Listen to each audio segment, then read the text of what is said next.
If you believe you can or believe you can't, either way, you're right. Let me show you what a belief is. Stand up real quick, stand up.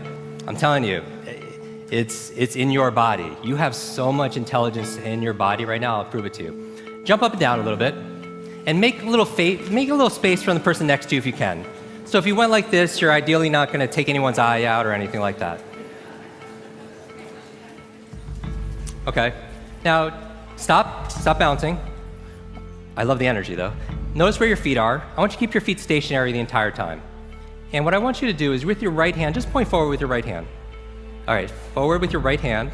And what I want you to do is without moving your feet, just turn to your right, clockwise, as far as you could go, and notice where you're pointing as you take your neighbor's eye out. Notice how far you could go, notice where you're pointing. Notice the exact spot. Come back center. Now put your arms down. Now I'm gonna take you through a really quick visualization exercise. So take a deep breath, exhale, and close your eyes. Put your arms by your side, out of your pockets, by your side, and breathe normally.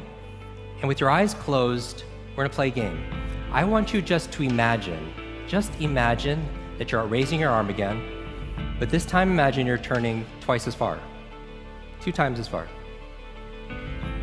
Like you're getting a good stretch, it's pleasant. Feel that in your body. And if you can't imagine it, just imagine that you're imagining it. And then again, raise your arm, point forward.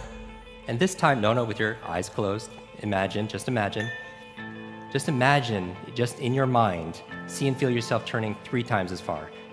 Just feel it in your body with your arms by your side. Just imagine turning around 3 times. And then one more time with a smile on your face thinking, what does this have to do with learning faster? See and feel yourself turning 4 times around in your body. See and feel yourself turning 4 times around like you're Gumby, like you're made out of rubber. Great stretch. All right, open your eyes. Now, raise your arm again, point forward with your right hand. Now turn to your right now, as far as you can now go. Wow. Raise your hand or make some noise if you went further a second time. Have a seat. Now, some of you went further. Some of you went 25% further. Some of you went 50% further. Yes? Raise your hand if you went further a second time. Now, here's the magic question, right? That you know I'm gonna ask you even before I ask it. Were you physically capable of turning that far the first time? You're physically capable of it. Where was the block or the limitation, if there was one? Where was it? In your mind, right? In your mind. What did Roger Bannister do in 1954? The 4-minute mile. Throughout human history, nobody could run a mile in less than 4 minutes. Why? They didn't believe that they could. In fact, what was the belief back then? It was impossible. You would die. The human heart was not capable of running a sub 4-minute mile. It would explode in your chest. Now that was the belief. Would that keep you from running a 4-minute mile? Like, I'm a runner, that would keep me from running, period, right? And so it's interesting, how he actually was able to do it is he actually visualized himself crossing the finish line and seeing it says 3:59.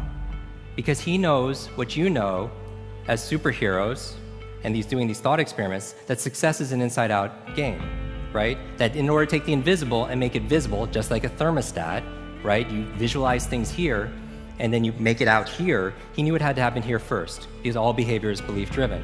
Now, that wasn't the interesting thing to me. Just like when you did the turning exercise, that's what he did, the equivalent. The interesting thing is what happened in the next couple years. Nobody could do it for thousands of years. One person does it. What happens?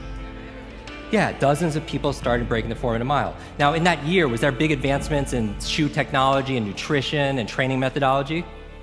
No. Where was the change? A change in belief.